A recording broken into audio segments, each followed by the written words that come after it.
가입한 보험만 총 29개인 한 가게의 사례를 가지고 보험 혜택을 받으면서 또 보험료도 줄일 수 있는 방법은 없을지 알아보는 시간을 갖도록 하겠습니다. 오늘 모신 초대 손님은 김태영 CFP입니다. 반갑습니다. 네, 안녕하세요. 사례 주인공은 50대 가장인데요. 가입자들이 가입한 보험 개수가 총 29개, 본인 앞으로 드는 보험이 14개. 그래서 매월 2,300만 원의 보험료를 지출하고 계셨네요.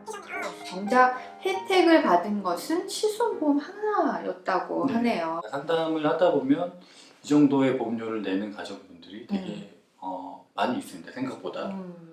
다들 좋다고 해서 가입을 하기 때문에 그렇죠. 하나 두 개씩 가입하다 보면 그렇죠. 어느 순간 이게 부담이 되고 보험료를 얼마 내는지 정확하게 모르시는 분들도 되게 많아요. 대다수. 파악이 안 되는. 예. 그래서 정리를 해서 확인해 보면 생각보다 많은 보험료에 가정 경제에도 부담을 느끼고 상담을 의뢰하시는 분들이 많이 있습니다.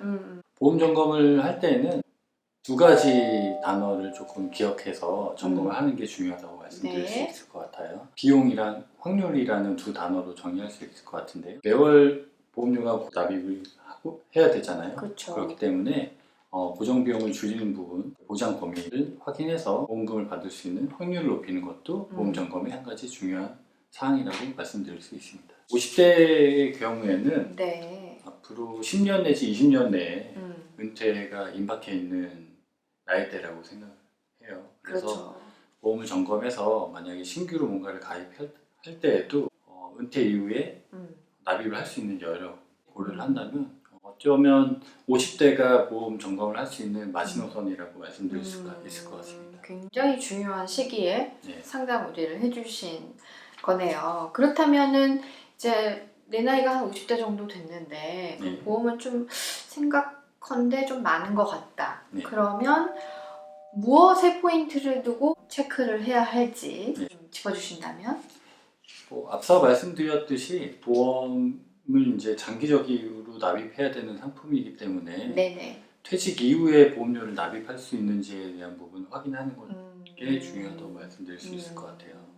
현재 직장 생활을 하실 경우에는 네. 건강보험료를 회사와 본인이 절반씩 부담을 하잖아요. 네네. 하지만 퇴직 이후에는 본인이 전액을 또 부담을 해야 되고 그렇죠.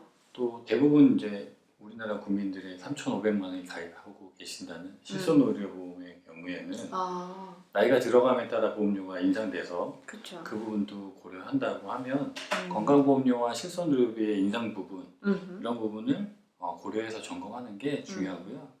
건강보험도 중요하지만 네. 은퇴 이후에 그 노후소득도 중요하잖아요. 네네. 네, 그렇기 때문에 건강과 노후소득에 대한 밸런스를 좀 잘 맞춰서 점검하는 게 좀 더 중요하다고 말씀드릴 수 있을 것 같습니다. 하나만 생각해서는 안 되고 여러 가지를 네. 고려해서 네, 맞습니다. 밸런스를 오래 납입하는 상품이기 때문에 장기적인 안목으로 보험 상품을 가입해야 한다고 강조를 해주셨는데 어떤 기준과 틀을 가지고 보험 상품을 가입해야 할지 네. 그 점을 좀 정리해 주신다면. 네. 우리나라 국민이랑 건강보험을 다 가입하고 계시죠. 그렇죠. 우리나라 건강보험이 생각보다 엄청 잘 되어 있습니다. 그렇죠. 그래서 감기만 걸려도 병원에 네. 갈 수 있잖아요. 네. 그래서 건강보험에서 1차적으로 거의 혜택을 받고 건강보험공단에서 지원되지 않는 부분을 네. 보험회사에 보험을 가입해서 네. 2차적으로 보장을 받는다고 생각을 하시면 되는데요. 제가 암이라는 큰 질병에 걸렸다고 가정을 할게요. 암 진단을 받으면 네. 건강보험공단에 중증환자 등록이 돼서 네. 치료비의 90에서 95%를 다 보장을 받습니다. 네. 건강보험공단에서. 하지만 이 부분 90에서 95%를 보장해주는 부분이 급여에 대한 부분을 보장해주는 부분이고 네. 비급여에 대한 부분은 보장이 되지 않아요.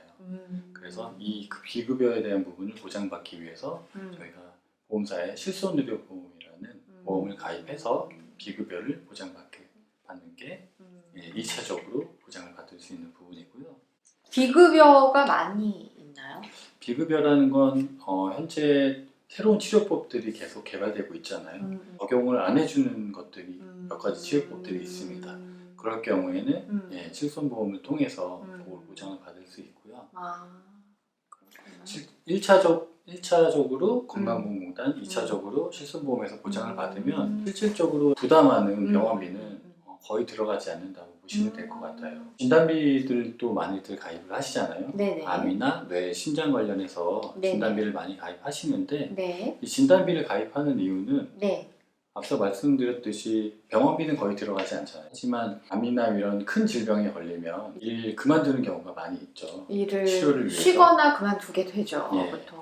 이 치료에 전념하려고 하면 생활비가 들어가는데 이 진단비를 가입해서 뭐 1년 정도의 생활비를 보장받는다고 생각을 하시면 될 것 같습니다. 만약에 아프게 되면 치료비는 국민건강보험공단 네. 그리고 또 거기서 해결되지 않는 부분은 실손보험 등 내가등 보험으로 해서 모두 다 커버를 하고 그리고 내 병을 치료하기 위해 일을 중단하고 쉬는 기간 동안 생활비를 진단금으로 보전을 한다. 네, 뭐 그렇게 생각을 하고 가입을 하면 좋겠네요. 네. 네, 그러면은 그 진단비는 한 어느 정도가 적정할까요? 많이 가입하면 당연히 좋겠죠. 하지만 걸릴 수도 있고 걸리지 않을 수도 있는데 네.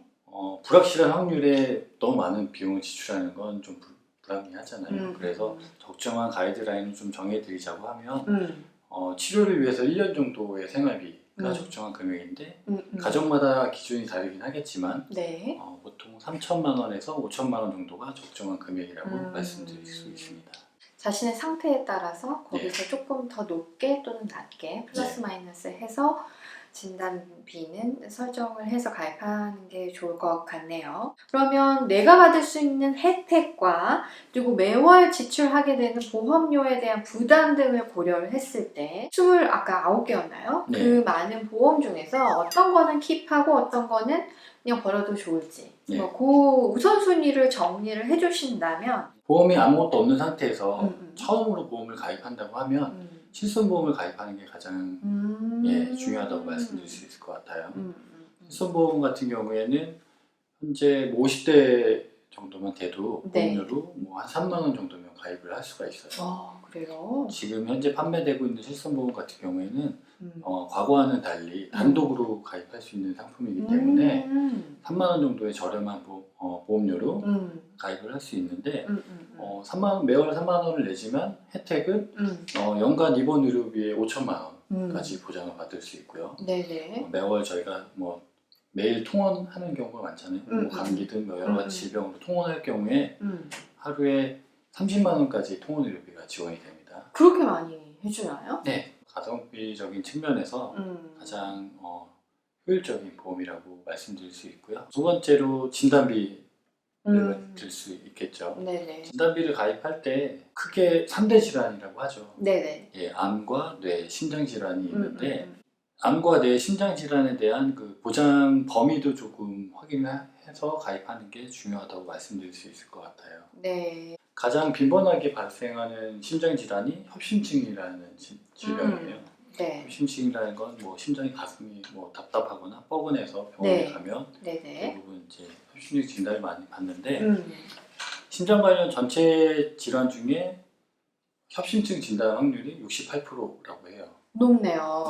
네, 꽤 높은 비중을 차지하고 있죠. 근데 저희가 보험회사를 통해서 심장 관련된 질병을 보장받는 담보가 급성심근경색이라는 담보하고 허혈성 심장질환이라는 담보가 있습니다. 급성심근경색은 협심증을 포함하지는 않고 있어요. 이름은 될 것 같은데 안 되네요. 하지만 거기에 포함이 안 돼 있기 때문에 보장을 못 받는 경우가 있고요.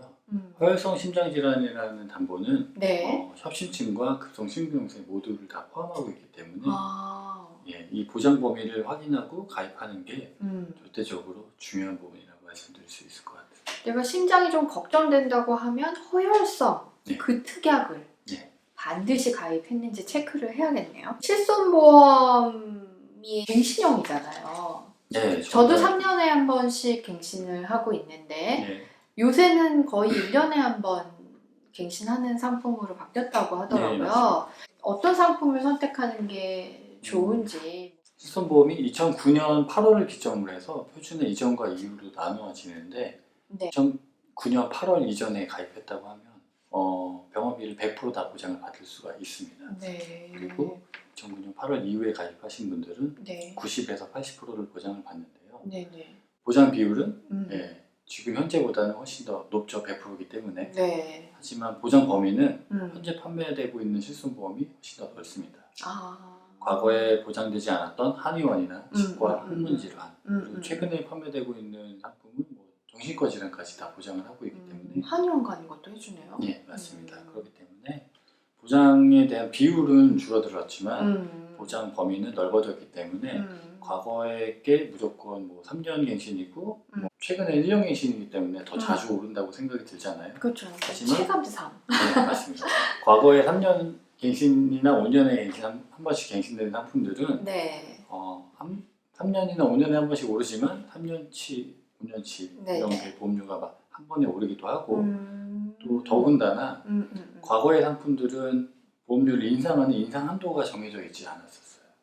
그래요? 예, 막 올릴 수 있는 네, 건가요? 맞습니다. 보험사 손해율이 뭐 100%, 200%라고 하면 거기에 따라서 보험료를 마음대로 올릴 수가 있어요.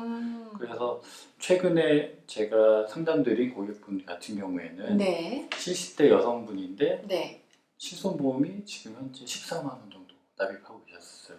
당장 버려야 되는 거 아닌가요? 14만 원 정도 납입하고 계셨는데 네. 요즘 판매되고 있는 상품으로 전환을 할 경우에 보험료가 한 4만 원 정도로 줄어드나요? 줄어들기도 합니다.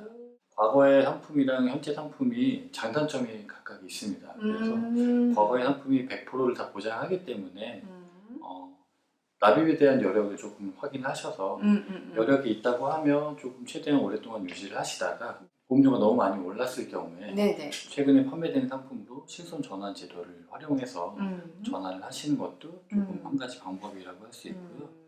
만약에 지금 현재 실손보험이 없는 고객분들 같은 경우에는 네.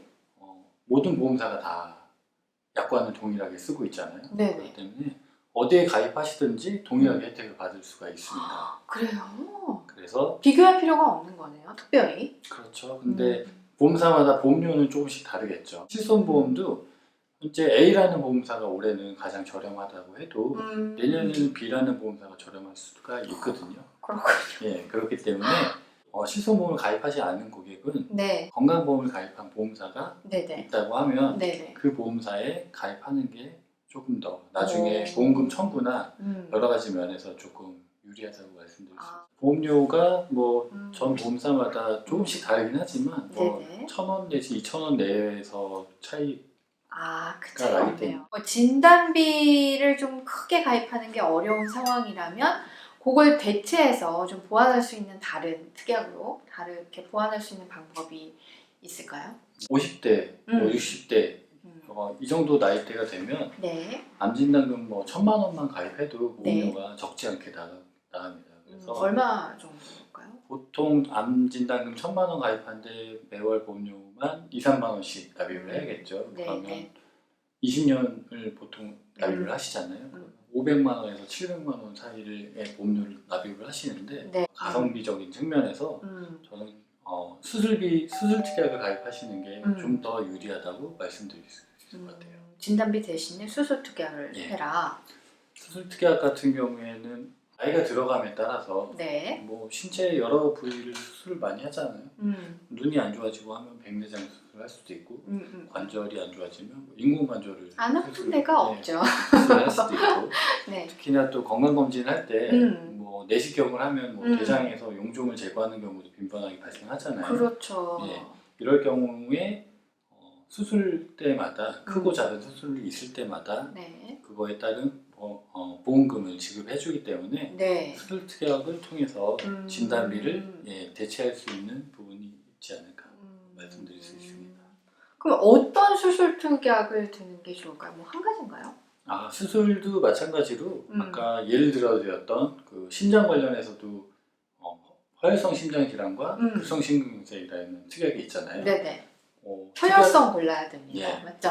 이 특약의 이름에 따라서 보장하는 범위가 달라지기 때문에 달라져요. 예. 수술도 마찬가지로 네. 수술 특약이 여러 가지 종류가 있지만 네. 가장 넓은 범위에 네. 가장 큰 범위의 수술 특약을 말씀드리면 종수술 특약을 가입하는 게 종수술. 예. 종수술이라는 건 과거에는 1종에서 3종으로 나눠져 있었는데 뭐 수술 난이도. 예, 맞습니다. 수술 난이도에 따라서. 음. 하지만 요즘에는 1종에서 5종으로 조금 더 세분화되긴 했어요. 네네. 이 종수술 특약에는 일반적으로 한 4,000가지 수술이 들어있다고 해요. 그래서 현재 커버하는 게 예, 4,000가지. 맞습니다. 거의 모든 수술이 다 들어있다고 해도 과언이 아니겠죠. 그렇기 때문에 이 종수술을 가입하시는 게 중요하고 나중에 실손보험이 너무 많이 올라서 유지를 못하는 경우가 생기잖아요. 그렇죠. 그럴 경우에 그 실손보험을 대체할 수 있는 상품이라고 말씀드릴 수 있습니다. 기억해 두셔야 될 게 허혈성 심장 질환 특약? 네. 네네. 그거 하나 하고 종수술 특약? 요거 두 가지는 내가 반드시 갖고 있는지 확인을 하셨으면 좋겠고요. 이제 은퇴를 목전에 둔 50대의 경우에 보험을 점검할 수 있는 어떻게 보면 라스트 찬스라고 볼 수 있는데 그 시기에 어떻게 효율적으로 내가 보험 혜택을 받을 수 있으면서 또 보험료 부담도 미래를 생각해서 줄일 수 있는 그런 방법은 없는지 따져보는 시간을 가졌습니다. 오늘 좋은 말씀 정말 감사합니다. 네, 감사합니다.